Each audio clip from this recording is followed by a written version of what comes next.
Hello and welcome to the Last Word on Spurs. Hope you're all keeping very safe and well, as Ricky would say. We're going to be looking back on the cheek of it. The cheek of a team turning up on our pre-season and wanting to actually play football and win. That's not in the script. Joining us to look back on that game and discuss the things going on around Spurs, shooting the breeze, chewing a brick and all of that. I'm joined on my right-hand side. I don't know how it looks on your screens. It might be the other way around in Australia. It is the one, the only, the the crazy train conductor. That's your proper title. I've got to get it right, haven't I? It's Lee McQueen. Yes, crackers. And actually, hello, everybody. Good afternoon, good evening, good morning. To coin a phrase from Pat, wherever you are watching or listening to us. But I'm very, very happy, not because of the Bayern game, not because of Bergvall's an absolute baller, but because I didn't mess up the start coming on this show. So I think it went quite smooth, crackers. I'm well proud of myself. Can't wait to get into it. Well done. But may I just say to you that if we had actually gone straight into the show, the intro wouldn't have coincided with my wife turning up, coming into the garage, and as you can hear, about 800 of my dogs now going mad in the background. So apologies for that, if it can pick it up on this mic.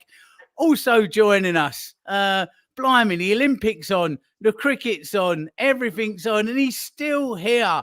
The man himself, the man, the legend, Mr. Jason McGovern. Jace. No Olympics, mate. Not in the least bit interested in the Olympics. It's weird. I can watch all these sports, but I barely watch the Olympics. Really? So, no. For me, the sports I'd watch in the Olympics shouldn't be in the Olympics anyway. So it's not worth it for me. I thought you'd have been all over the BMX freestyle dancing on ice or whatever they've got included in this one. I always think if you like your tennis, you want to win Wimbledon. If you like your golf, you want to win the Open. And the Olympics should be the pinnacle of your achievement, not it's on next week type of thing. So no, I'm not big on the Olympics. It's weird. Oh, he's such a purist, isn't he? He's such a purist. But I'm off to Lords tomorrow. Off to Lords for the 100 tomorrow. That's more my stuff. Yeah. Happy days. Talking of purists, talking of pure, back from his hollybobs, it is the one, the only, Mr. Patrick, Tyrant Patrick, and rocking the 86-87 retro shirt there as well. We was having a little debate in the green room who we've seen playing in that. So there's a little bit of homework for you all, listeners and viewers. Let's see who you've got in that shirt. Who's the first person you think of wearing that? Pat, good holiday? Yeah, it was great, man. It was great. It was depressing when I arrived back on Thursday night and it was pissing down. It was horrible. And then everyone was telling me, oh, you missed all the sunshine and it's been great while you're away. And I was like, typical, innit? The time that I go away, it's nice. And then I come back and it's horrible. But since then, like Friday and obviously today, it seems and feels like it's nice. But anyway, I digress. We're here to obviously talk about more pressing and urgent issues. The pre-season friendly, which is Bayern versus Spurs or Spurs versus Bayern.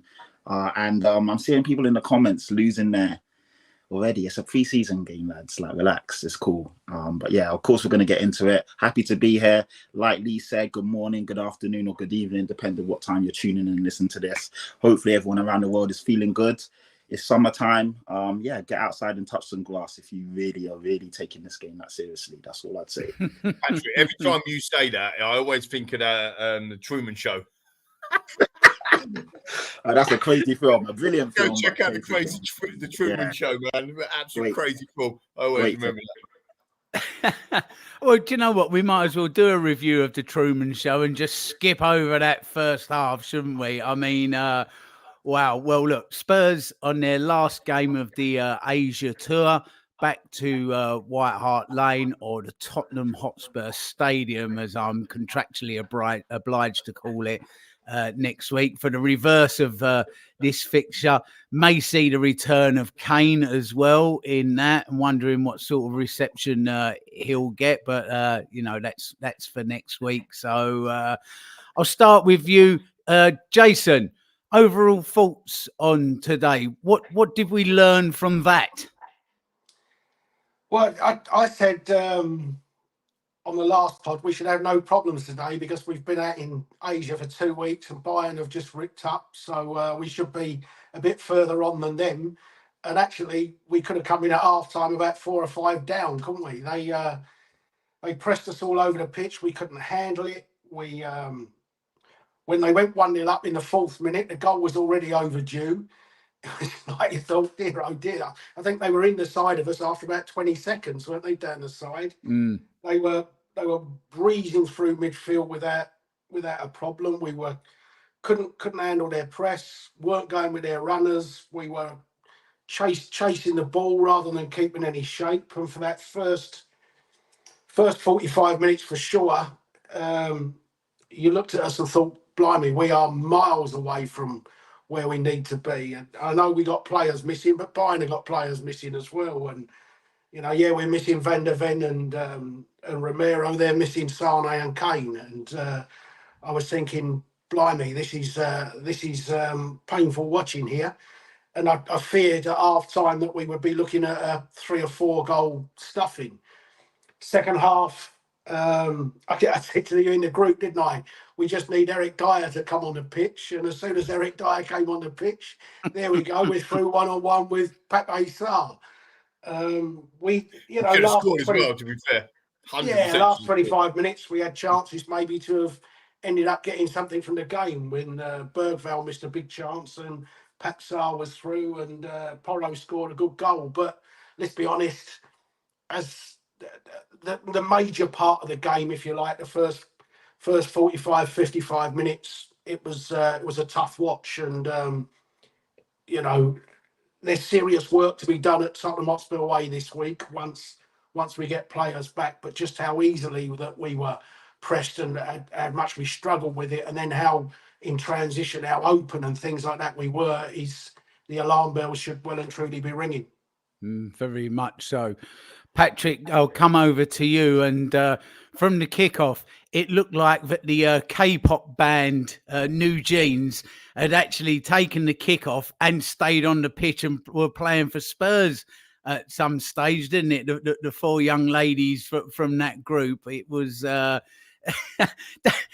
was quite the bizarre start, wasn't it? With their Diana Ross-esque penalty at the American World Cup kickoffs and everything. It's your cultural differences right there. And I noticed as well, Spurs going very heavy on the K-pop coverage on Spurs play. Watch this space for one of those concert dates that we've now going to be having at the New Lane, I would think. Yeah, crackers. I mean, you nailed it. After that kickoff, you may as well have just turned it off and turned back on at like the 47th minute, because that was literally the highlights of our first half. Those 3 girls who pretty much, I would have rather watched them do that than the way we played in that first half. It was horrible. And like Jay said, after the 4th minute, it's funny because Vicario screamed and shouted at everyone after he made that mistake, but it was his mistake. There's no way you pass to Spence like that, who's getting chased down back to goal, didn't want the ball, and obviously, they're 1-0 up. All I remember in that first half is Vicario making save after save after save, and me just hoping that the rebound didn't bounce favourably or fall favourably to one of their players. And I know it's pre-season, and a couple in the comments, I don't read too much into it. For me, it's just about legs, fitness, working on tactics, and I was getting a chance to possibly see someone who may not, play when the season starts, and hopefully people getting a bit of a redemption and working their way into the first team, a la Jed Spence this time around. But we don't like to see our team cut open that easily. We don't like to see us getting pressed mentally and just not being able to get out of our half. And also as well, like Jay said as well, like Bayern Munich are way more, we're more advanced into our pre-season than they are. Vincent Kompany, brand new manager, brand new team, but we looked miles off them. So it just goes to show we still have a lot of work to do. Patterns of play weren't really there in the first half. People seem to struggle to really get into gear, and I know Sonny had a few chances, but it just didn't look like a team unit in that first half. But again, I don't read too much into it. Thankfully, the scoreline in the end wasn't a 2-1 loss is not that bad. But if anyone was watching the game, it could have easily been 6 or 7, realistically. I know we had chances as well, but Crackers, it's not alarming, but of course you'd like to see a much better display after that being our fourth or fifth game. We're quite well into our pre-season now, so you would have liked to see a bit more cohesiveness. Hopefully we see that at the Lane next week. But yeah, lots to work on, but thankfully it is only pre-season. Very, very well said. Macca, have you got the starting line up there on the graphics? Look at this whilst Ricky's away. Look, we're smashing it. Rick, have another week's holiday, mate. Take it off, man. Take it off. Well, it's interesting, isn't it, Crackers? Because I think there's a lot of people that was expecting Porro to start, Vicario to start, Dragusin now back in. I thought the most interesting thing was that he started Spence. Obviously, as a left back. Spence hasn't played as a left back. He's been in the side, coming on as a right back, not as a left back. But he's had some fantastic comments from Ange this week in the pre-match presser, and some fantastic interviews that Ali Gold has been doing. Along with Sungmo as well, to be fair. So Spence was interesting to see him starting. So obviously he's thinking a lot of him. I mean, Sarr, Gray, Maddison, Johnson, Kulusevski, Son. You're probably thinking that's probably about right, aren't you, Crackers? In terms of starting, I have to say, the lads have actually absolutely nailed it. I don't want to keep going over old ground, but it was absolutely abysmal. Terrible start. Passings, going astray. I have to say, Spence out of that starting lineup, I thought Spence had a very good game. I thought he played really well. I thought Radu played well as well. I mean, you could look at it in two ways. It's a pre-season, so we want our defence tested. We want to see them under pressure. We want to see how they can handle it. So actually, we probably get some good information from that. Not very well. No. I mean, honestly, I thought Radu played pretty well. We'll come on to Bergvall in the second half, but in the first half, Son puts one over the bar, from a trademark, position after we've gone 1-0 down. And it's an absolute rick, isn't it, the goal? Let's be absolutely fair about it. It's an absolute rick. Vicario's gifted him a goal. And what's quite interesting about it is not only did he make the bad pass, he's then spread his legs further than some of them filthy channels that some might watch. yeah, Jason. Yeah, all these sorts of things. He spread his legs and he just gets nutmegged to put a rebound in. It's just so annoying. So, for him, I just think that we can't keep doing this. This is season 2. This is not season 1. As Pat just said, this is not, like Vincent Kompany's first season. This is Ange's second season, and we're seeing the same mistakes again. Pre-season, I get that, but I'm just seeing it with my own eyeballs. A lot of people say, McQueen, Macca's such an optimist. And I am. My glass is always half full, but you've got to call it how you see it. That was a terrible start. And actually didn't get much better. I mean, I'll go on the optimistic side. Gray with a couple of silky touches, very calm in certain areas, but again, gave the ball away a few times. Ange was very, very vocal, very loud on the touchline, wasn't he? In periods of that first half. I just thought Vicario looked very rusty. Again, terrible ball given away on the 28th minute by Gray in the middle of the park. And it felt like, Crackers, that we were giving the ball away constantly in bad areas. And, that's a testament to Bayern and their pressing and whatever. But we're meant to be tactically sound around quick passing 1-2, round the corners, whatever. And it just didn't look comfortable, did we? No, not at all. Not at all. We just could not get out. We couldn't get any rhythm going. They pressed us. And we just struggled to cope with any of that. Jason, coming round to you, you're a man that's been a huge advocate of Ange playing his way, no matter what may. And, we've had many a debate over maybe being having a plan B and a plan C. But as you've said, you get the way and the style and that identified and that stamped on the team. And then you bring those in to do that and wheedle out those that can't. And I think we saw that again today, didn't we? Even after that early mistake, we still played in those similar patterns, those similar styles. So this is a man who's really not for turning on his style. He will not compromise, will he, with the way he wants Spurs to play? Oh, you're on mute, Jace. You're on mute. Unmute yourself, bud. You're on mute. Sorry for That's that. it. No, you know, I was a big advocate in season 1 of not changing. That's for sure. When you're trying to lay down your principles, and you know, I said there's no way Klopp's and Arteta's or anyone changed in their season 1. Season 2, you have to start making tweaks and just being a little bit cuter and aware, because you know, players have got to believe in the system, and if you start getting ripped to pieces too easily by big teams, then players will start to think, hold on, this is clearly not working. So the alarm bells have got to be there. You know, he may well turn around and say, well, we've still not got our proper side back yet. But there's still, you know, we've talked about the need of a number 6. You look at that and you think Bissouma lost the ball so many times in that second half that if we start with him and you keep losing the ball in that area and teams are straight in on your 2 centre-backs, then you're in big trouble. So there's certainly things that if he wants to stick with that style, then you've got to address serious personnel issues.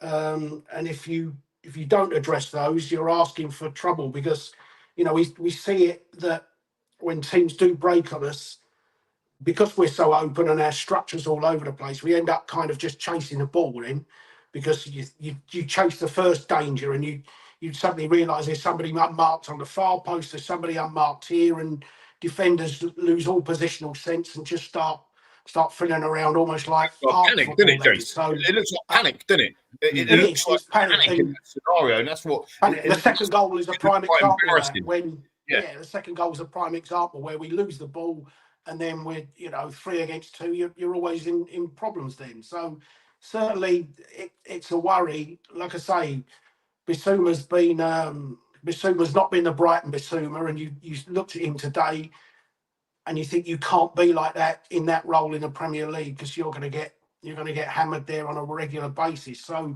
you either fix the system or you need to fix the personnel damn quickly. Well, yeah, Crackers, just if I can comment on that just quickly, because just looking at the first half, I mean, we've got some statistics here. I haven't got them for the screen, but total shots for Bayern Munich in the first half, 12, 8 off target, 4 on target. And I think Vicario's made 3 saves for them, 4 on target, and obviously he conceded 1 as well. Spurs in total, this is not even on target, in total at first half, 2 shots, 2, and 0 on target. And you look at that and you think, again, pre-season friendly, and look, I've got some good stuff to talk about as well, but in view on balance, right? This is just in that first half. We just didn't get to grip with it at all. We had half the amount of passes that Bayern had. We had 78% passing accuracy in the first half. That's just nowhere near good enough. This should be hitting at 89, 90, 91%. So, again, credit to Bayern, as Joe said in the comments earlier. They are a good side, but this is Man City's. These are Arsenal's. This is, you know, Liverpool's. This is, you know, probably Newcastle. This is Premier League stuff as well, right? And it feels like that we're way off it. Now that did improve in the second half when we come to that, but 2 shots in total. I've bought into Ange ball, which is get the ball, attack, duck, dive, put one in, score, come across. But we're not, you know, we have scored a lot of goals, so you can't argue with that. But 2 shots, Crackers. It's not enough, is it? Yeah, no. It's well, you know, it's the old Mike Tyson saying, isn't it? Everybody's got a plan until I punch them in the face, and that feels like that's what happened to us today. That we come up against somebody that went, you know, you're not going to do what you normally do, and we're going to do what we do, and now what we do just completely negated us. But coming round to you, Pat, it looks to me, as Jason was saying, that problem in the middle where we just don't seem to have that, you know, that number 6 that can break things up. That need looks a little bit more than a striker at the moment, really, doesn't it? To be honest, we just need somebody there with a little bit more about them, just to turn over breaks and give us possession back. You know what, Cracks? Funny enough, and I said this all last season, ironically, the guy who's gone to Bayern Munich, Palhinha, I wanted him in the middle of the park. And I know some people are like, oh, he's not that great on the ball. You know, we can... But in terms of just someone who defensively is disciplined and will just sit there, because we seem to all chase the ball and go forward in herds and numbers, but we just don't have that player that is just happy to just sit back and mop up and sweep up. And that's why we're always at 6s and 7s on the counter. And a good counter-attacking team like Bayern Munich, who've got pace and flair and quality in the wide areas and obviously all over the park, they have our number, and they ripped us to shreds. And again, thankfully it's a pre-season game. They weren't at the races at all. Their finishing boots weren't with it, because it could have been a 3 or 4-0 at half time. And then the game's already sucked out, deflated, you're worried, you're panicking, you're not wanting to concede, you make mistakes, and then you concede more and more. It didn't look good at half time. Thankfully, you know, we look better. But yeah, we just still need that real defensive, just beast. Someone like a Wanyama when he was in his prime, or Dembele, that would just sit there, mop up, and just give the ball to the ball playing, you know, creative midfielders. We don't have that at the moment. And I do worry. And someone put a comment up, which was rightfully like exactly what I said. I really like Ange. I love what he's about. But unless he tweaks things, it's very easy to play against us. And the irony behind all of that is, in the Man City game, he did tweak things, and we had false nines, and we played a completely different brand of football. And I was like, why are you doing that in the Man City game, which is the game, ironically, most of us Spurs fans wanted to lose? Why didn't you do that against Newcastle, against Fulham away, against the games where we should have got points? And it's pre-season, I know. Probably he just wanted everyone to just get out there, express themselves, play within the parameters of what he wants. So I'm not going to go crazy, but when you do break it down, and like Lee said, in terms of like total shots on target, total shots against theirs, even corners in the first half, we were just under the cosh, and we were quite lucky to go in 1-0. And even though you never want to say that, like, I was happy with the scoreline, and it would only be in 1-0 at half time, because it could have definitely been a lot worse. I mean, I think I wrote the stats. Was it, Pat? It's not. That is not what we've been fed. Not what we signed up for. Not what we signed up for. I know this ain't exactly. I know you're saying a cricket show, right? But for those of you who do cricket, with the whole Bazball piece, you know, it is about attacking, and you will lose matches. But if we've gone in 1-0 down after having 5 shots on target, 10, 12 attempts, battering them, but we've got, okay, you kind of go, all right, fair enough.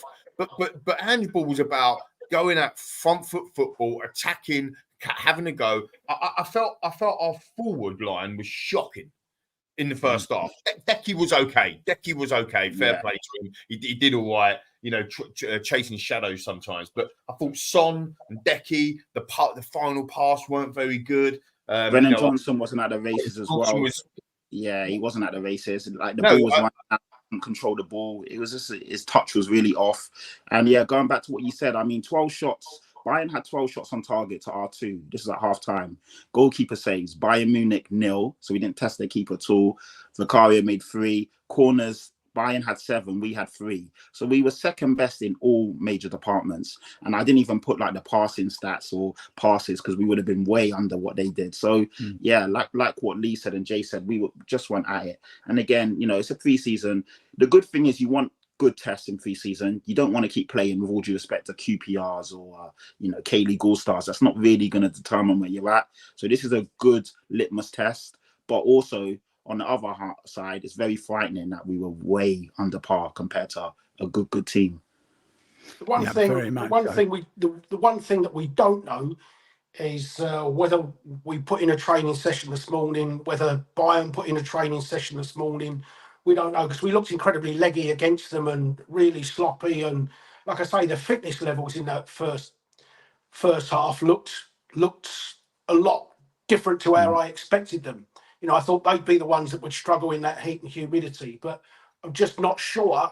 I mean, it may well be that we didn't do anything this morning. We did rest up or something. I don't know, but that's one thing that be interested to see if Ali Gold or someone like that knows whether we did put in a proper session this morning. And then if you are going to get pressed by a fresh team, particularly a really good fresh team, then that might have it. And the other thing that I think the game showed you is just how many tactical fouls did Bayern make and how many did we make?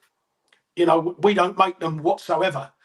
And certainly when you're as open as us, and we need to start making them quickly before teams are on us. We need to make them on the edge of their box. When you start to essentially losing the ball, you need to take one for the team and make one as far away, but we don't.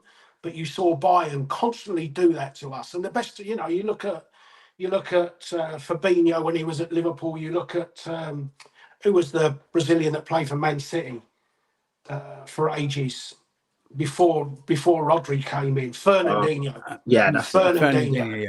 Fernandinho. You know, even Arsenal had one, didn't they? Gilberto Silva in there. The amount of tactical fouls those types of players make that stops a lot of these things happening at source. And we don't do that. And we certainly need to have somebody that's switched on to be able to do that. Is that an experience thing, Jace? Do you think that's an experience thing? 18, 19-year-olds, 21-year-olds, great. We love them. Yeah, but even then, Lee, Bissouma, Bentancur, you know, people like that playing in midfield. It's not necessarily one person that's got to do it. James Maddison, if you start to sense the ball, you pull a shirt. You have to, Sonny, you got to pull a shirt. You can't just let players break on you without trying to take one for the team. Yeah, no, absolutely that. Listen, for those of you on audio, we're going to take our first break of the show. There's another £10 Ricky owes me for getting that right. Well done. And talking of well dones, over 2,000 of you currently viewing. It says on my little counter up in the corner there, across all the platforms.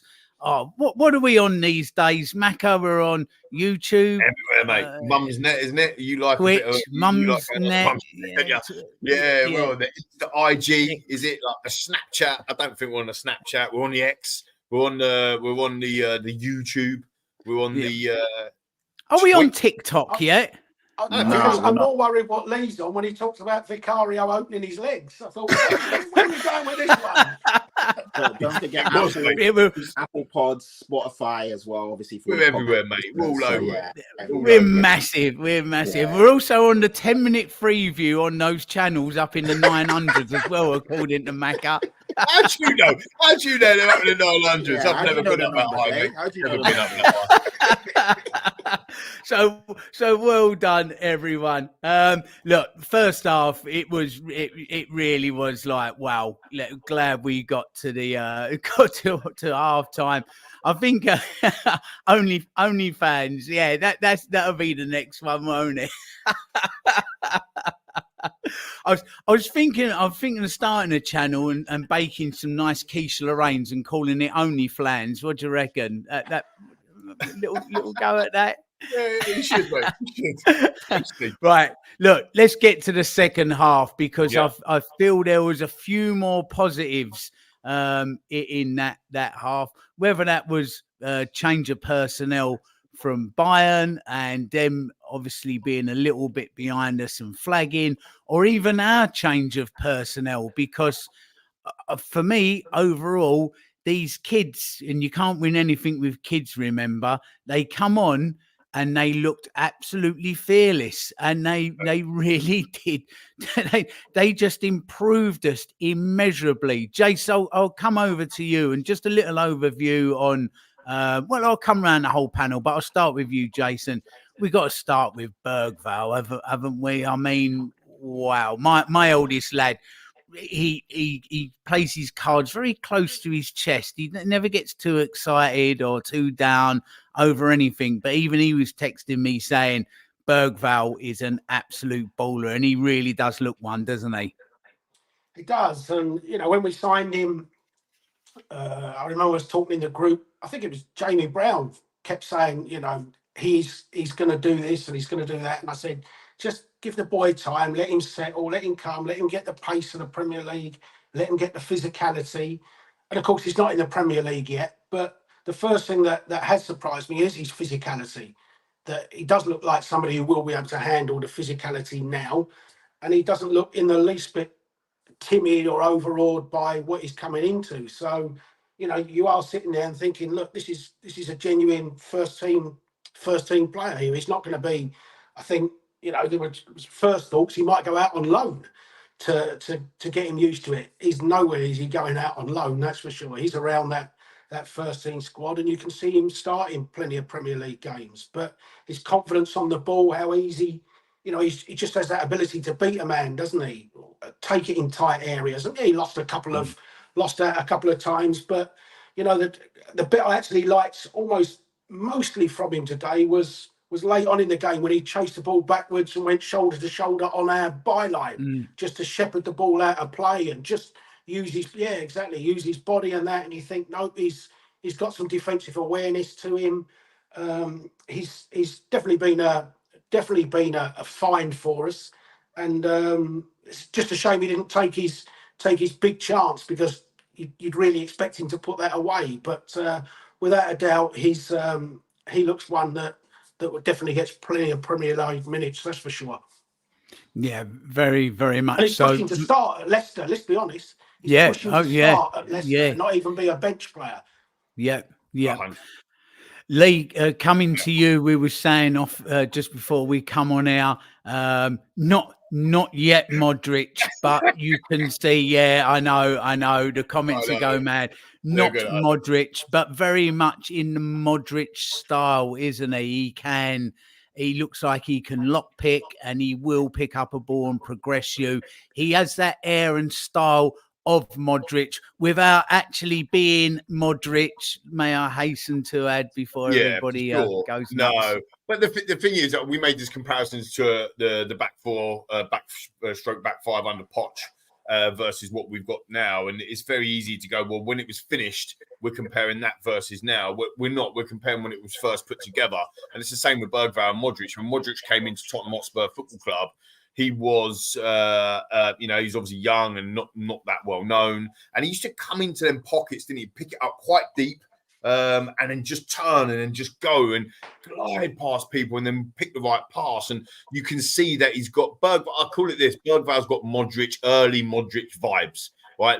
Let's say, let's not get too carried away. But the bloke's 18. He looks very comfortable. People were talking about, well, it was in the K-League, and now, it was against the All-Stars and whatever. And now he's done it against Bayern again as well. I mean, a very, very strong 45 minutes. He did give the ball away right at the end, 88th minute, but absolutely everywhere else, I thought he ran the game, Crackers, to be honest. I thought he ran the game.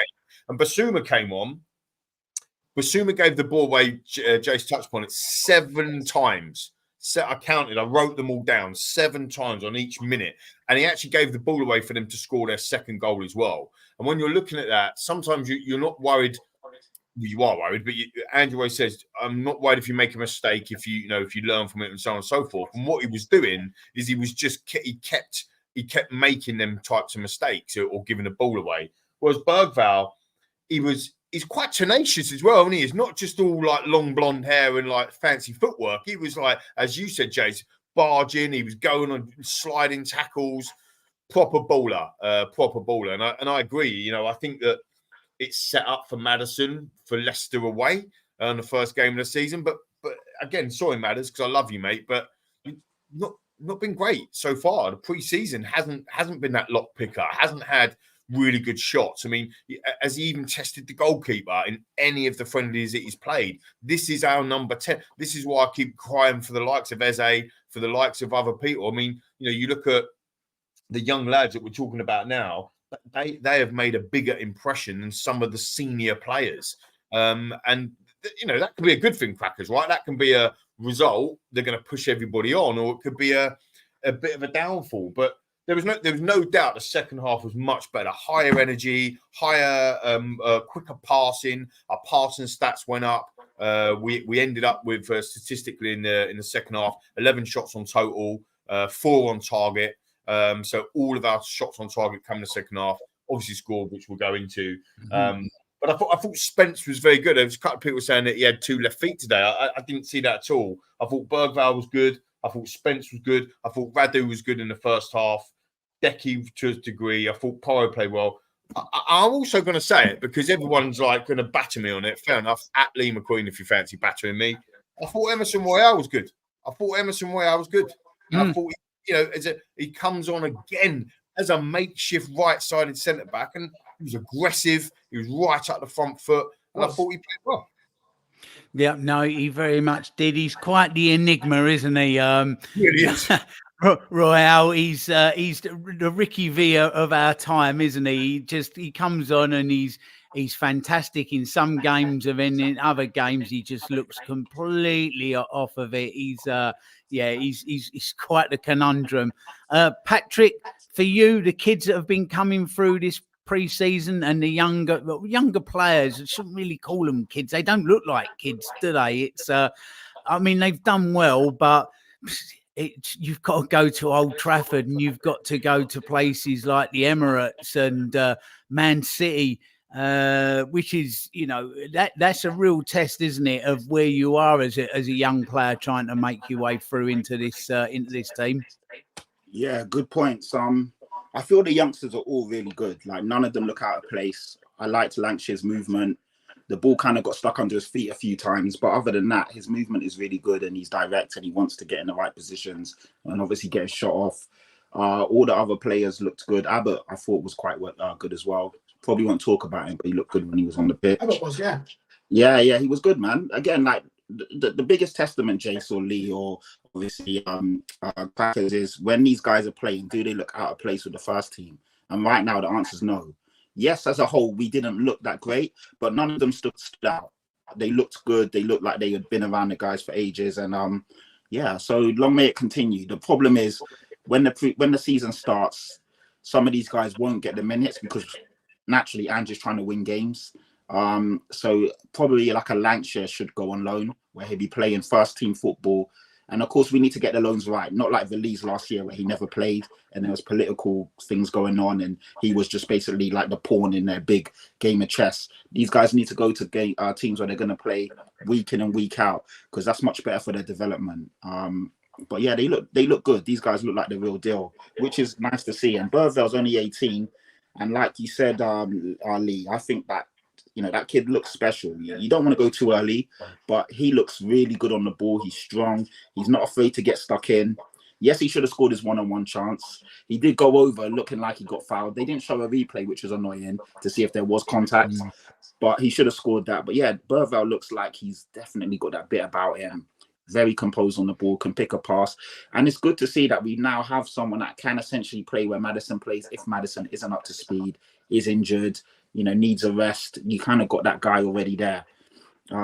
Depth for me is still a problem. We still need at least 2 or 3 quality players, but Bergvall does look like he's quality. And those are the hidden gems that you love. Because if it was a Brighton or a Newcastle, maybe not Newcastle, but if it's like a Brighton who went and got him, or Wolves, we'd all be ranting and raving saying, oh, why aren't we doing that? So I like the fact that we've gone, you know, big on a youngster who looks like he's quality. But we also need to, he's 18, first season in a brand new league, brand new team. There will be those growing pains, and, you know, let's not go too early on him. But so far from what I've seen of him, he looks fantastic. So yeah, I'm happy to see these kids come in, look the part. But obviously, you know, Leicester away is going to be a big test, and all the other games, like you said. I mean, we've got Arsenal early doors as well. So, you know, we just need to be ready. What I did like about this preseason game is a bit off the point, but it kind of does go back to what we're saying. Bayern Munich were very, very intense in that game. Like the tackles, the fouls, pulling the shirts. You wouldn't really expect that from a preseason friendly, but it kind of gave us that almost, because we were kind of coasting. Yeah. It's the first time we've played an intense friendly, which is good. And that's what you need, because the season's coming up. So we need the intensity to step up. And it kind of made us, like, when Bergvall came on, you could see he was already at the races because he knew what kind of game it was. Basuma, going back to the point you guys made, on the ball, he wasn't good. The passing wasn't good, but you can give him a bit of leeway. His passing and ball retention does go under the radar. I think him and Rodri last year made the best percentage of forward passes, or percentage of passes completed in the opposition's half. I think it's 90.6%. So he's very good on the ball, but today you didn't see that, Basuma. I don't know what happened, but you can kind of give him that slack, because when push comes to shove, he is typically good at retaining the ball and obviously distributing it. Coming to you. Go on, Jace. I was just going to say with Bergvall, I'm not so much talking Modric, in his personality and the impact he's kind of come in with reminds me of that first sight we had of Delhi. Different style of player to Delhi, but I remember Delhi in that Audi Cup when we first saw him, and there he was nutmegging. I think he nutmegged Modric in that game, and you're thinking, Jesus, is this 18-year-old kid making nutmegs against Real Madrid? And just that confidence he had, and his will to impose his personality. That's the type of Berg I'm getting from Bergvall. Different style, like I say, different style of player to Delhi. Delhi, we know what Delhi was, but you know, when we bought Dele, it was, well, he's a kid from MK Dons. We'd left him there on loan, and it was right. This will be a big step up. We'll see if this bloke can handle it. And then you saw Dele in that Audi Cup, and you thought, this bloke can handle it. He's ready to go, and that's the kind of vibe I'm getting from Bergvall. And when there's lots of talk, I think, you know, possibly of him putting pressure on Maddison. I thought today that, and in the first couple of games, the big pressure from Bergvall is on Pap Sarr, who's looked miles off it in those first couple of games. And Bergvall looks far more box-to-box ability than just playing him holding up front as a number 10 type of thing, looking to find little touches. I think, you know, Pap Sarr's under big pressure for that Leicester game at the moment, for sure. Lee, coming to you, look, with these young players in the side as well, this could be, if we go deep in cup competitions, you could be looking at a 60 plus games, 65 games season. So I think it's important that we also get some players. Jason's laughing. That's if we go Rochdale away in the third round of the, what round the are we FA getting Cup. Chelsea in? Man City away, Chelsea away. Yeah. Chelsea away in the third round, gone. 45 game season. But fitness is going to be huge this season, because we had like the Qatar World Cup, then a season, then Euros, and then a season. And there's a lot of players right across the Premier League, obviously including our own squad, that have not really had a break for 2 or 3 seasons. So I think this year it's going to be really important for teams that keep players fit and keep them out the injury room that could actually do well. So, I mean, you know, people talking about Neto coming, but his stats are absolutely awful for injuries. You know, you can't deny a great player, but no good to you in the treatment room, is he? So that's a real factor, an important thing for this season. So a lot of them youngsters could get a good run in the side as injuries take their toll. Well, I mean, you know, Jay's put the stats out and done all the work on the stats. 20%, 27% of the time that Neto has actually played during or been available for the games that he can play, which isn't great. I mean, it's classic Tottenham, isn't it? We're signing, we all get buzzing. I think he's a brilliant player, absolutely brilliant. Exactly, I'd love him at Tottenham if he stays fit. That's the big if. And, you know, no one can guarantee that anyone's going to stay fit, right? It happened to this guy as well, Richarlison's been the same. You know, when Richarlison was fit and firing, you know, he scored quite a lot of goals in that small period, but we can't get him on the pitch. So that's been really tough. That's been really difficult. Be a brilliant signing for Spurs if we can get somebody like over if he stays fit. But history tells you, just like history tells you in this club, that we don't go and spend, you know, lots of money on big signings, and we don't go and get the players that we actually need at the right time. And also, history tells you that Neto spends more time in the injury table than he does on the football pitch, and that's obviously an issue. You talk about the youngsters, and I think it's quite an interesting point. And I'm going to big myself a little bit, right? It's a bit tongue in cheek, but this guy, right? This guy's come on. He got a massive knock. He come on again. He's been playing all pre-season as centre back, right? And I called it earlier in the season about keeping him homegrown, home club trained. But the point I wanted to make, he come on for Son on the 74th minute, and I think it's for the 3rd time in a row he's been given the captain's armband. So what does that tell you? I actually said on one of the shows previously that he will captain our Europa League team. Like that, you know, and we was having a bit of a joke about, we're going to play him right back and you all gave me pelters. But I think it's quite interesting that Son could have given that armband to anyone else, at least on 2 occasions. I think it's been 3, but he gave it to Skippy every time. So I think you're right. You know, Skippy is one of our own. He's homegrown. He's club trained. He's still one of the youngsters as well. We start to like want to throw him under the bus. And this is what, it does annoy me a little bit. And I'll probably do this as well. So it's all of us together, you know, talking down a pub, having a few beers or whatever, chatting. It does annoy me that we big up these youngsters and then we throw them under the bus as soon as we can. You know what I mean? Like, you know, Jace has always said it. Even when Winks broke through, Jace went, let's give it 50 games. He's got to play first, right? A season under his belt before we start making judgments. I'm just waxing lyrical about Bergvall, right? But you know, these youngsters, even Pape Matasar, even Destiny Udogie, people forget, even Mickey van der Ven, like, he's 22. Right? Do you know what I mean? Like they're still quite young, you know. So I think there's a little bit of caution there in the youngsters, but it is, you know, it's exciting. You know, I'd rather, you know, when he brought on Mikey Moore, when he brought on Lancashire, when he brought on Jamie Donnelly, you know, Bergvall pulling the strings, it was exciting, wasn't it, Crackers team? Yeah, it was miles more exciting than the same old kind of get the ball, go back. You know, there was thrust, there was excitement, there was right. Let's have a go, and all of our shots on target coming that way. It was very. I can see you wanted to go there with that thrust. I can see it. I thought you was back with your Freeview channels again, up in the 900s. Oh bloody hell! But I see where your brain was going there, totally. But I think it's not like a bit of an air of caution, but I think what's important is to get the balance right, and I think that we do need to get in and a signing that's going to come in the door. Is it going to be a Klinsmann? You know, again, history tells you that's been 30 years, for crying out loud. So, but somebody that's going to come in the door, like when we signed Van der Vaart, when no one thought we was going to even get him, and he come through the door and was like, wow. But I do remember, if I'm really honest, I do remember having the same conversation last season. Like I do remember having these same conversations. Like, we got a couple of deals done in early. We forgot about them because they were done so early. We spent 40 million on Archie Gray. 40 million. When does Spurs ever spend 40 million on an 18-year-old? Just doesn't happen. But that's got forgotten. And Gray's been playing well. He's a class footballer. Everyone says it. Not a great game today, to be fair. You know, a bit of a step up. Maybe he's a bit tired, whatever it is.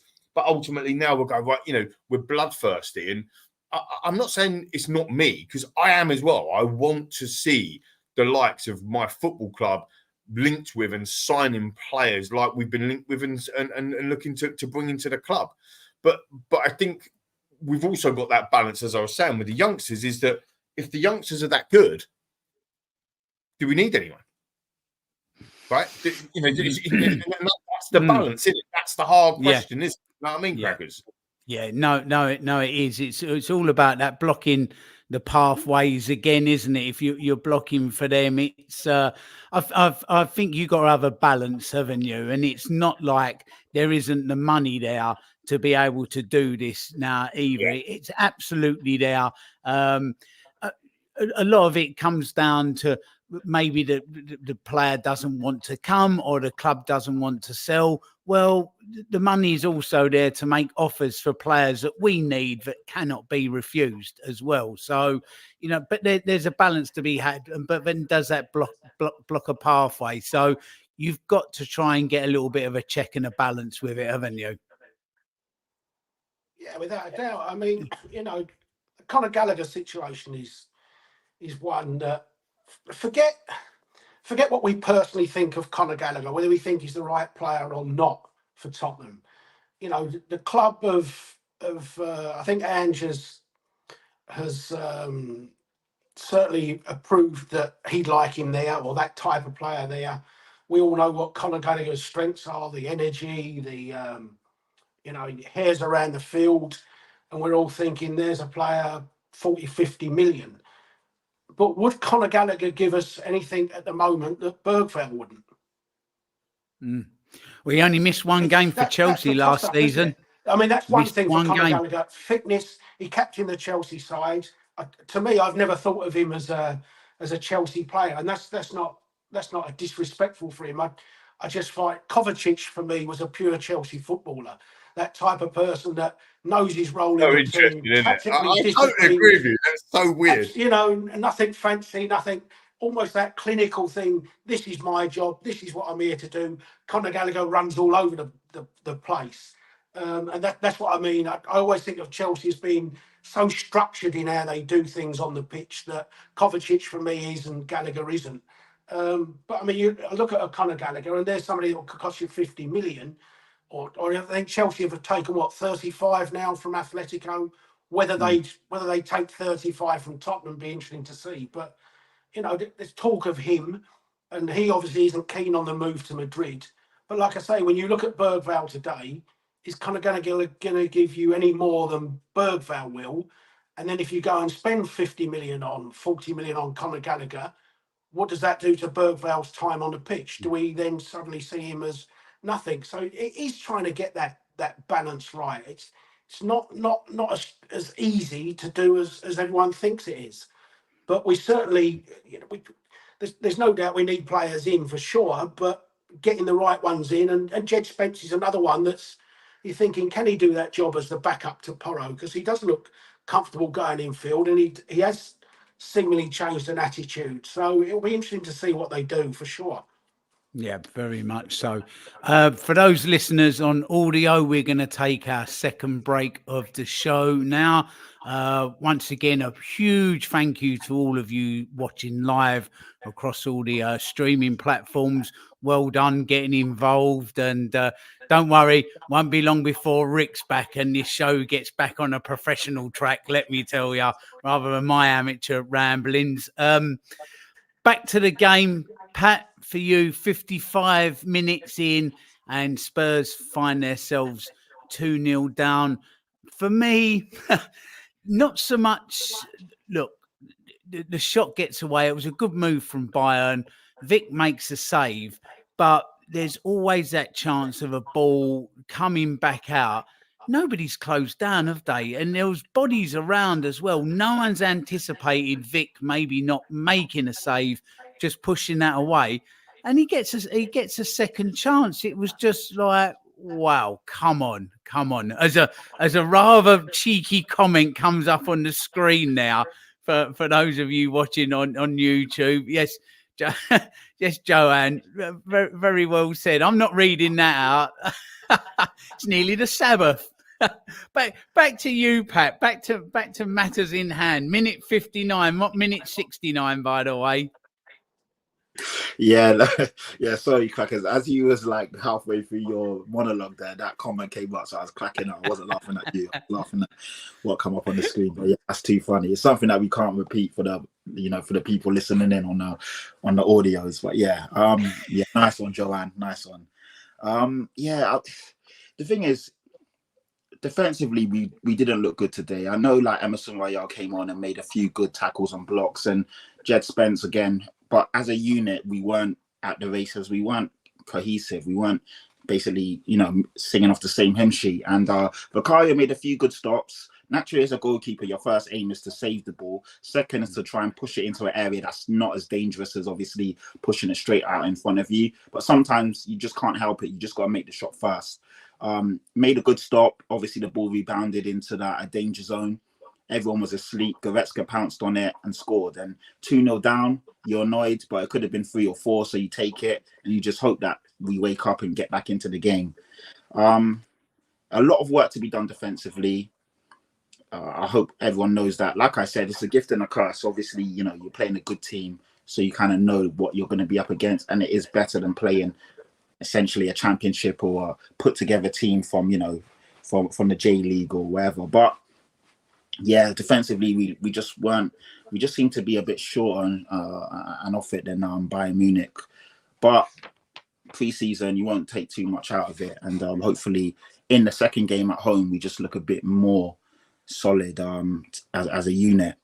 But yeah, talking about obviously defenders, and maybe I'm stealing your thunder here, Crackers, but Pedro Porro's goal in the 65th minute. So obviously a couple minutes later, geez, that strike. And it came out of nowhere. It looked like he was ready to pass the ball. No options. What's my techers like? Shall I have a go? Crack. And we're back in the game. It was insane. So that guy can strike a ball. Lovely finish, lovely, rocket from far out. And it kind of gave us something to get our teeth behind and chase. Yeah. So it was great considering, because at 2-0, I thought probably this game's dead in the water, because we didn't look like scoring. And again, that goal came out and it changed the complexion of the game. And then after that, we had quite a few chances and we should have leveled the game up, ironically. But yeah, Pedro Porro, lovely striker of the ball, man.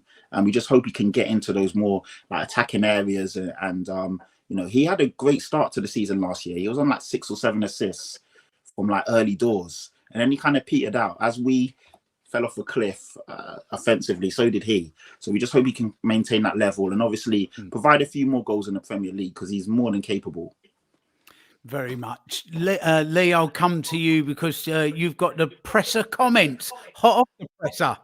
Hot off the presser with the presser, yeah. So Ange Postecoglou, quite short and sweet, actually. Fair to say, he loves that, doesn't he? Fair to say the players were showing the effects of us working hard here for the last 10 days. And to be fair, we all said that, haven't we? There's a lot of us that have said that. Look, Leggy, I think we'll get an enormous benefit from the camp we've just done here, though. But tonight we perhaps just paid the price for it, and that was it, short and sweet from Ange. But I think that what's quite interesting about that is that maybe what we don't know as mere mortals and mere fans is what the program is to get them up to a level that they need to be. And it's quite easy for us to say, oh, Bayern were better than us, they look miles ahead of us. But actually, in where we're at, it's a little bit like, look, the Olympics is on at the moment. I know, Jace, you're not into that, but the Olympics is on at the moment. I was watching the rowing earlier, and it's very easy, right, to look left or right to the rowers next to you and think, I've got to go faster because they're beating me. But if you keep going with your strokes, keep going with your plan, keep going with it, execute what you want to do. Oh, here we go. I can see Crackers is going again here with the strokes. You got me bang on the rights here, I tell you. But if you keep going... Matron. It's like carry on last word on Spurs, isn't it? Somebody just said that. We're going to be cancelled. Get Ricky back. He's turned into a carry-on film. I know. I don't know what he's been watching this morning. He has not been watching the Olympics this morning. I know. Sorry. Viewers and listeners, I'm sorry. But look, I suppose the point I'm making is like, even when you're running a race in a marathon or 1500 meters, whatever it is, if you go too early, if you've got a game plan or the plan is to do something, and I'm not talking about a game of football today. Quite easy to go out and go full on 90 minutes, try and beat them, blah blah blah.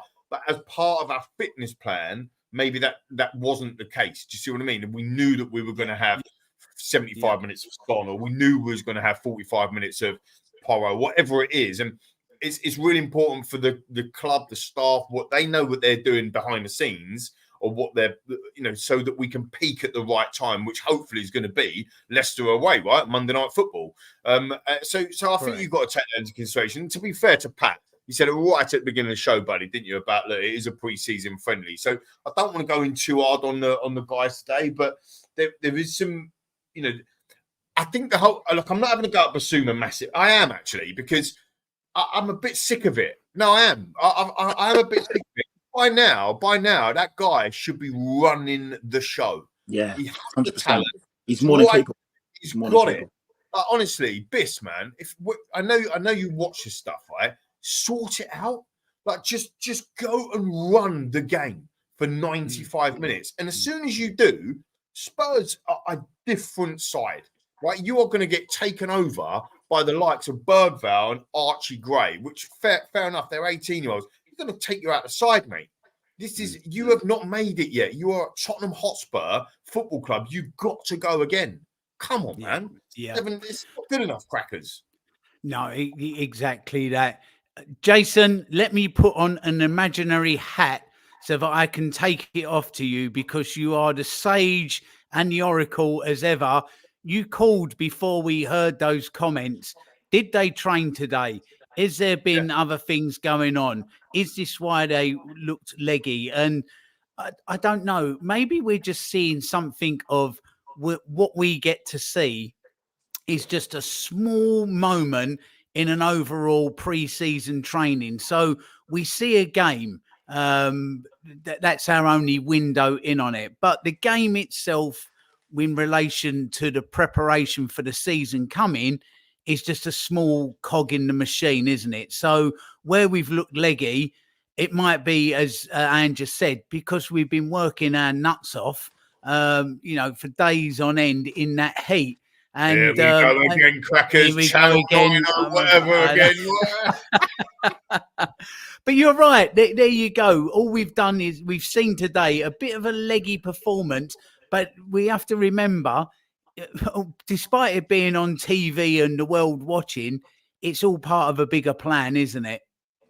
It is, and even I think you also see when a Premier League starts, you the first few weeks you kind of see some crazy results, because some teams prep their team to be absolutely out the box, flying.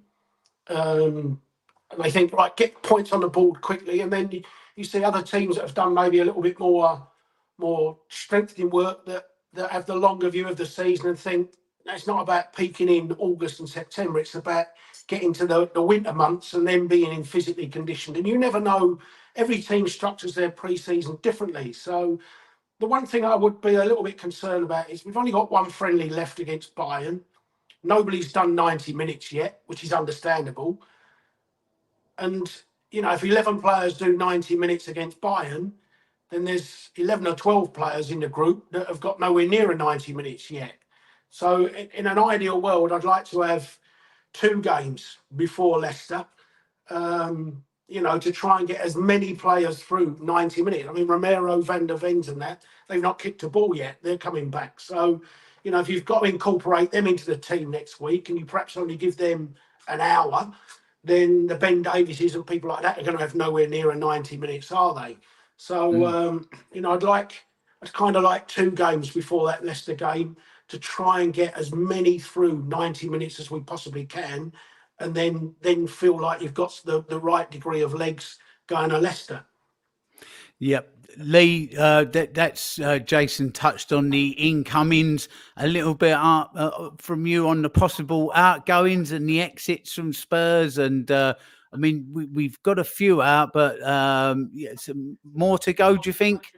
Yeah, I think so. I would like to get Pat's view on this as well. But I mean, I just wanted to show, the Last Word On Spurs viewers, obviously listeners, you have to look at this. But we've actually had 9 people go out, and plus all the academy players that have been going. Right there, son. You look at this graphic. You look at Eric Dyer. You look at the fact that Perisic is gone, and Dembele's gone, Tanganga's gone, Joe Rodon's gone, Sessegnon's gone, Højbjerg's gone. Hill's gone, sorry, albeit alone, but he will go after that, and obviously Troy Parrott as well. That's a lot of players in one window. When people talk about the comments that Ange makes about we won't get it all done in one window, and people think about it being negatively, but that is 9 players that have been turned over, plus all the younger academy players that have gone out as well. And I still think there's a few more to go out of the club. The Celsos are still there and so on and so forth. You've got to start to think about the window as a whole, not just incomings. Look, I'm as probably bad as anyone else wanting new signings coming into this football club. We need them. There's no doubt about it. But you've also got to look at the fact that we've had 9 outgoings already, with a few more to probably drip feed out of that as well. That's a huge turnover on the squad, isn't it, Crackers? And Patrick, actually, I just want to get your view on that as well. Really, from a transfer window perspective, I don't think anyone's jumping up and down on the transfers at the moment. But actually, the players going out has been good quality work so far, hasn't it? Yeah, I agree with what you're saying, and as fans, and I'm just as guilty as anyone else. So it's not us versus them. We're all together. We're all guilty of this. I actually forget how much work we've had to do, outside of the mainstay, the starting 11, starting 15 or 16. Unfortunately, over the last 5 or 6 years, we have accumulated a lot of dead wood, and this is, with all due respect to Joe Rodon, who I think is a good player in his own right, but just not the right fit for Tottenham. The same with Højbjerg. The same with obviously Ndombele. That's a different case. But the same with what's his name now? Sessegnon, for example. Very good player. Just couldn't get up to speed. Always injured. Every time he seemed like he was getting into the rhythm and run of things, he got injured again, and it just didn't work out for him. And good luck to him at Fulham. I actually like what they're doing over there.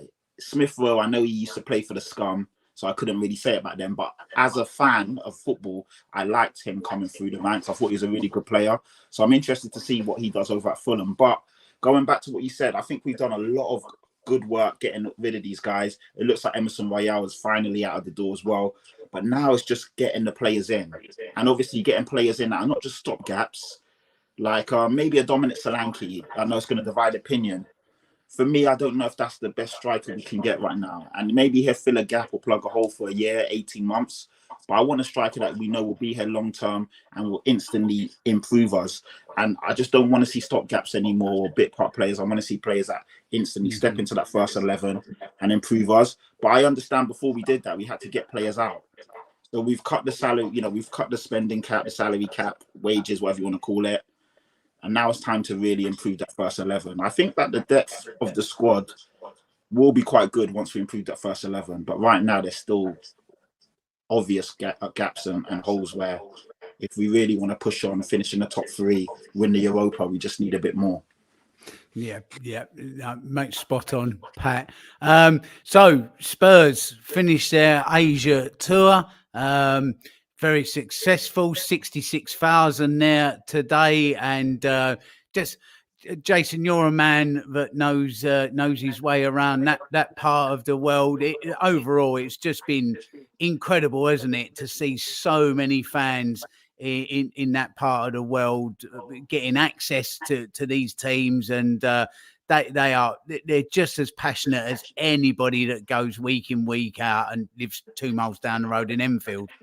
Exactly. It's you should always do those types of tours. You know, like I say, wherever you go in the world, it is important to go overseas and give those local fans an opportunity to see those players up close. And those games are meaningful. And it just some of the sights when Vicario gave the girl her gloves the other day, she broke down in tears and things. It just shows you how meaningful these things are to any of the overseas fans. I hate that phrase. They're only tourist fans. I think it's spoken in such a disrespectful way. You're right. These people, Tottenham mean as much to them as they do to anyone that's born in Enfield.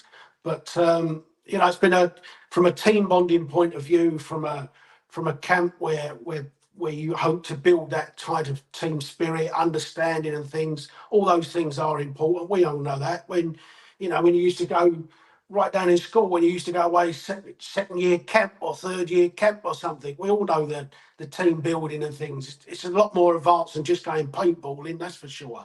So it's been a worthwhile experience. But now you're back at Tottenham. I don't know. I presume the players will be on a flight probably tomorrow morning. I think they'll fly back tomorrow. That's a long old flight, 12, 13 hours type of thing. So they'll, I would think they won't do much until Tuesday. The group that have been in Asia, hopefully, I don't know when Romero, Bentancurs and that come back. I presume they should be back at Tottenham on Monday or Tuesday morning. And then there's some serious work to do over the course of the next 2 weeks for sure. Yeah. Because the structure of that has to be right to then go to Leicester for match number 1. Can't believe 2 weeks away. 2 weeks away, and off we go again. Here we go again. Isn't it horrible that with a Monday fixture? It's like, God, everyone's played and we're still waiting to start, and all the other fans will be buzzing, or there'll be people with the and we're still sitting there waiting to go. I wish we would have Friday night game, not the Monday night game. At least we won't be bottom of the league, because some other team will lose and concede at least 1 goal. So at least come Monday we won't be bottom. Hey, don't say that. If we get spanked 3 or 4 or 5-0, we could be bottom. We ain't getting spanked, man.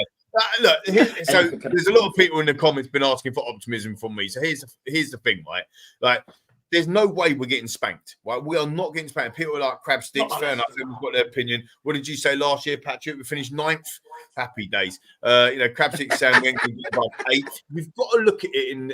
You don't have to look at it in any way. The way I look at it is this: there's an opportunity with Liverpool. We have no idea what Arne Slot's going to do.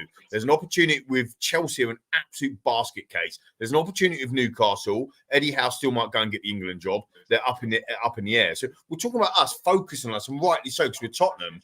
What other clubs are doing at the moment? Pep might not even sign a new contract. Like, he probably will, but he might not. So there's stuff. Look, Arsenal and Man City are way above anyone else. They are the 2 to go after. And you could argue, I still don't think Mo Salah will start the season. I don't. That's just my opinion. I cannot believe that Mo Salah is going to be at Liverpool moving forward under this manager. I just can't believe it. There will be a turnover of staff and players there, in my opinion. So I think there was an opportunity. Man United, they've just spent me and Jason were having this conversation, 58 million or 59 million, was it, on Lenny Norrie? He's out for 3 months. Euro. Yeah, He's out for 3 months. He's out for 3 months. So they've now got to go even back into the market again, right, to spend yet even more money, or they're going to be starting with Johnny Evans yet again. So the other clubs have got other issues, right? It's not just about Spurs. So I think we need to focus on ourselves 100%. But I don't think that, people saying, there's no way we're going to a newly promoted club and we're going to... Yeah, we are. We are going to absolutely steamroller them. We're going to steamroller Leicester. It's going to be a 5-4 victory. Steamroll 5-4, believe it. That will be stressful as hell. 5-4. What with Harry Winks getting the 5th, you mean?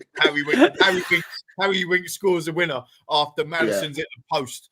I mean, I think it makes it an interesting reading, but I think, I do think we'll get a couple of decent signings in. I don't know whether they're going to be the players that people actually want.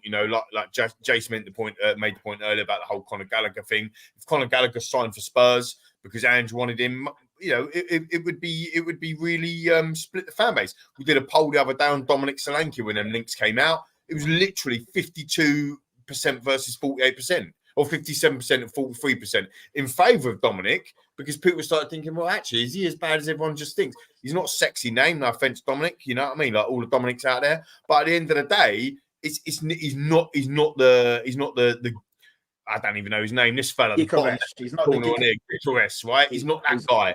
Do you know what I mean?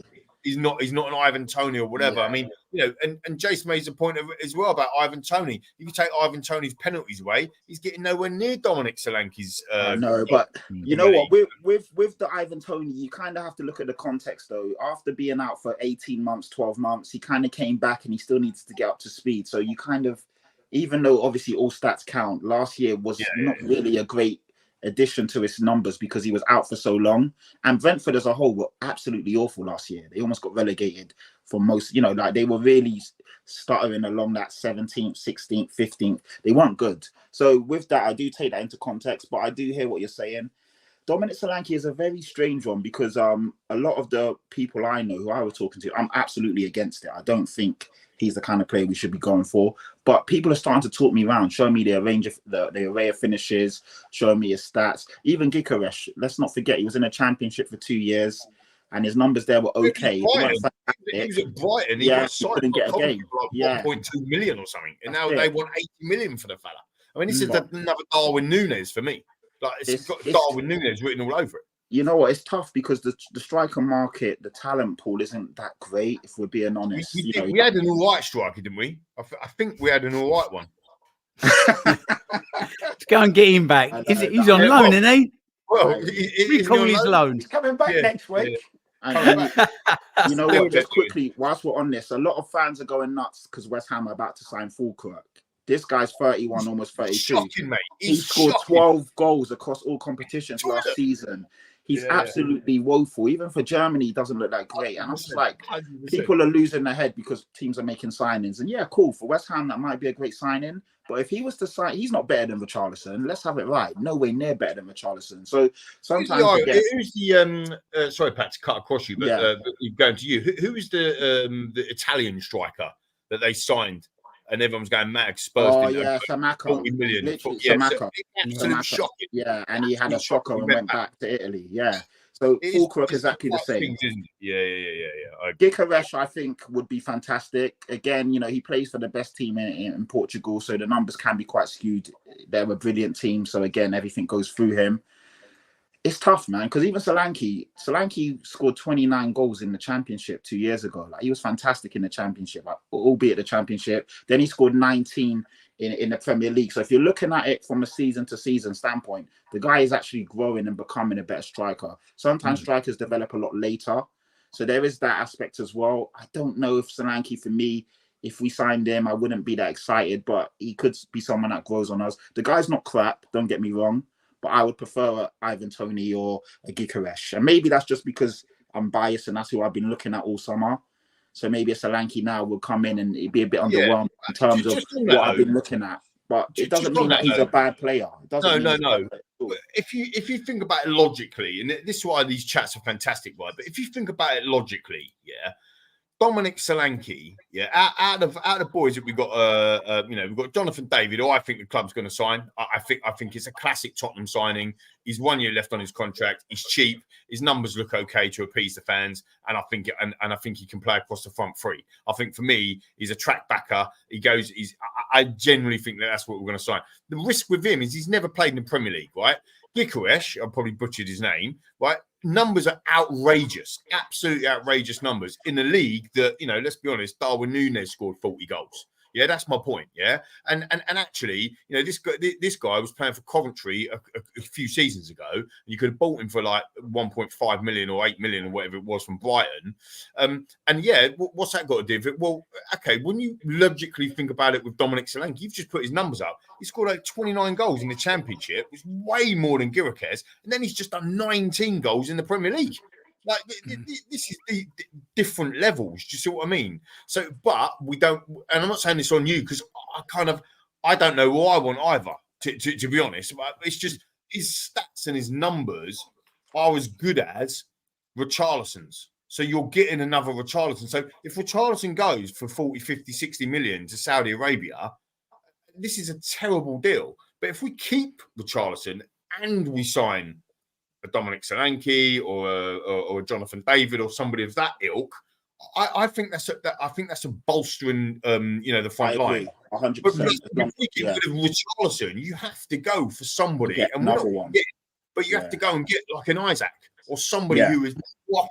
And they just won't come to Tottenham, as Jason's point. So it's difficult, isn't it? It's really hard. Yeah. It's difficult. Yeah. It is. It's tough because the striker market right now, if we're being real, is nowhere near as it was or good 3 or 4 years ago.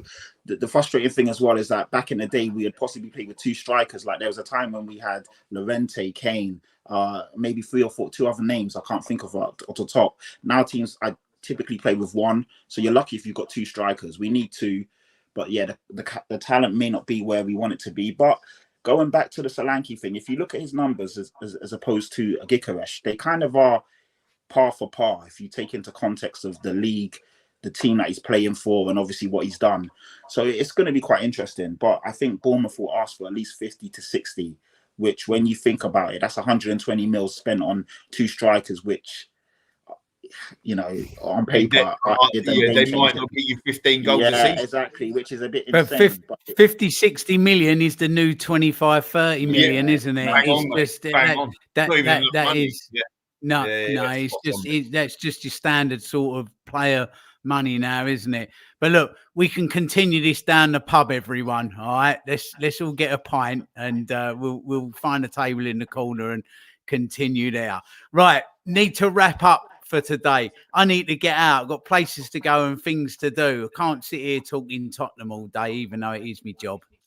So listen, thank you everybody for tuning in. Not sure what's our next show, Lee. There's got to be a couple during the week, isn't there?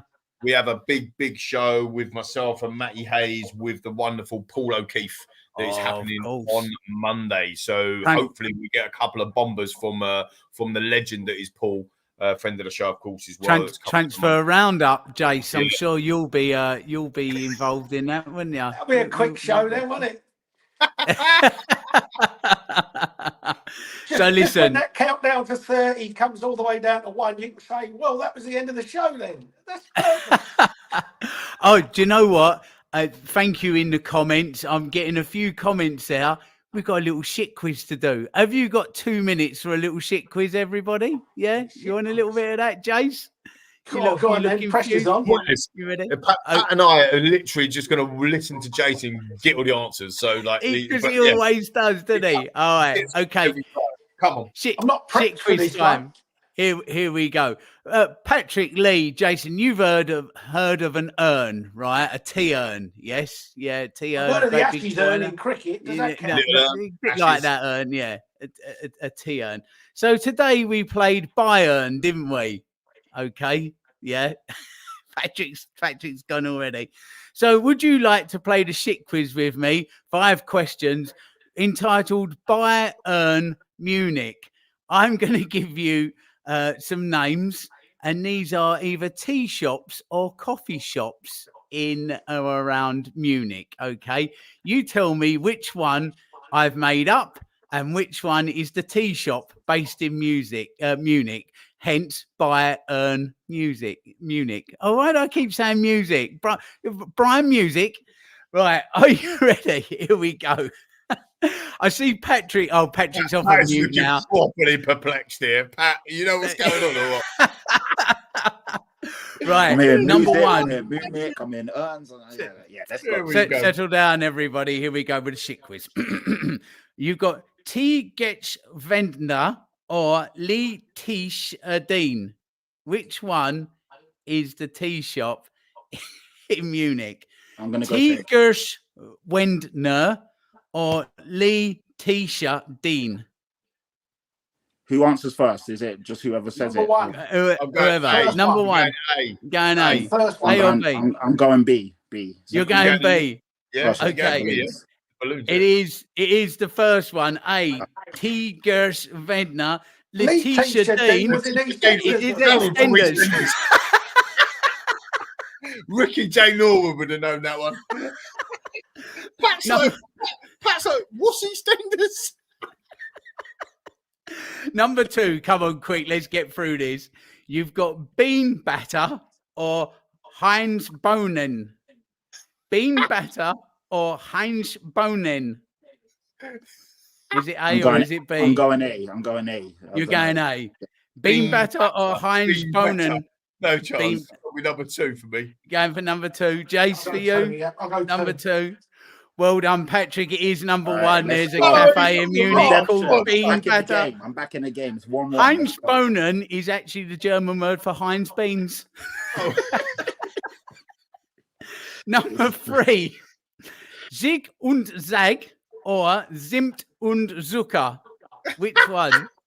Number three. Zig und Zag or Zimt und Zucker. A or B? One or two? You go in number two. You're all right. Well done. Zig and Zag, of course, was a German pair of puppets on kids' TV. And Simon Cowell made him number one in the UK, mate. Oh, look, everyone's still... The numbers have gone up and everyone's getting involved in the quiz. Can you believe it? 2,500 people answering these questions online here, for our listeners and audio. There's a massive interaction going on right now. A huge influx. Well done, everybody. Number four, penultimate one. It's a tea shop called Wimmer or Klinsman's. Wow. I'm going Wimmer. I'm going my boy Wimmer. Sonny's best friend. Wimmer? Okay. Yeah, Wimmer or Klinsman's? So Wimmer. I met Kevin Wimmer. I did a thing with him. So I'm going to... Jason's waiting now, look, because he knows if he gets... I'm going to go... Klinsman's. What do you think? Patrick's gone Wimmer. I'm gonna go Wimmer. You're going Wimmer. You've gone a Wimmer way. A Wimmer way.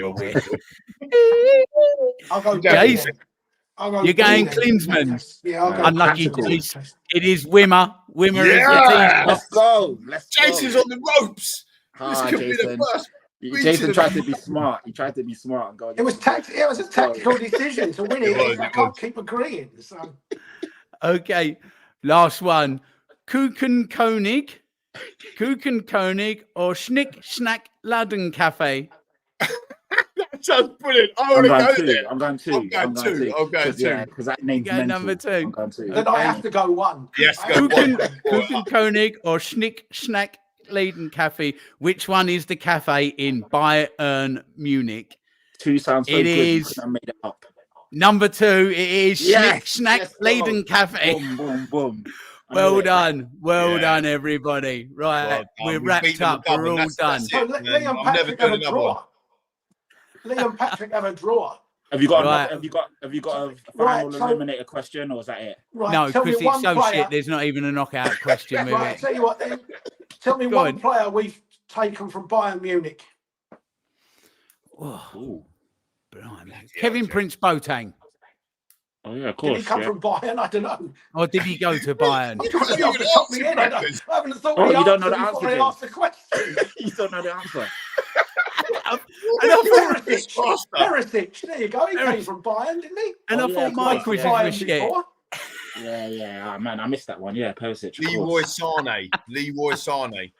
Oh, okay. One for the Yeah, future.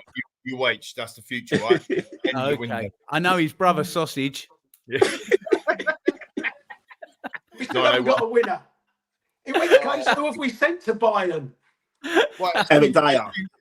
Okay, Kane. Eric Kane, Dyer. Patrick Dyer. got it first. There you go. Go on, then. Well, Right, mate. we're all done. Macca, well done, brilliant. Well done Cheers, with the boys. Thank graphics you, and viewers, getting all the listeners. Thank you so comments much. up. Yes. Tune Good in on stuff. Monday. It's going to be an absolute humdinger show, mate. Tune in on Monday. Oh, it's going to be a rip snorter. Gonna be a Jason, enjoy Lords tomorrow. You're off to Lords, Lords yes? tomorrow, yep, for the 100. So can't wait for that. It's a special place to go, Lords. Absolutely. For anyone, it's a brilliant stadium to go to. So looking forward to that. Yeah.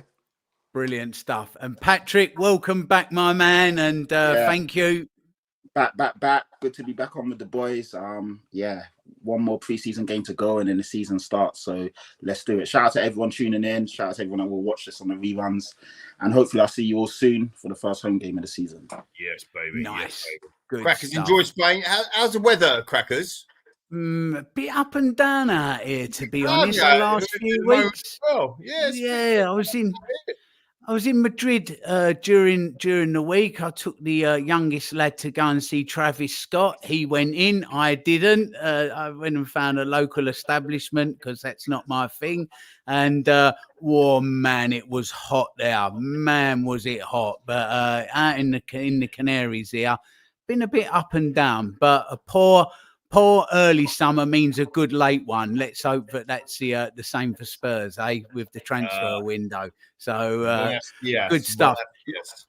Listen, thank you everybody for tuning in. Good I'll tell you what, stuff. quickly, boys. 2 missing names: Højbjerg and Christian Ziege. Oh, Højbjerg. How have we got that wrong? Højbjerg and Christian Ziege. Ziegler, mate. There you go. He scored 2 amazing free kicks when we lost He did. 5-3, wasn't it, to United? Do you remember? Yes, yeah. No worries. Scored a great free kick against the arse as well. Good stuff. Right, go and get a pint and Yeah. we'll continue All the this best. afterwards. Everybody, keep safe, fellas. keep well. As always, come on, you Spurs. Come on. Up the Spurs.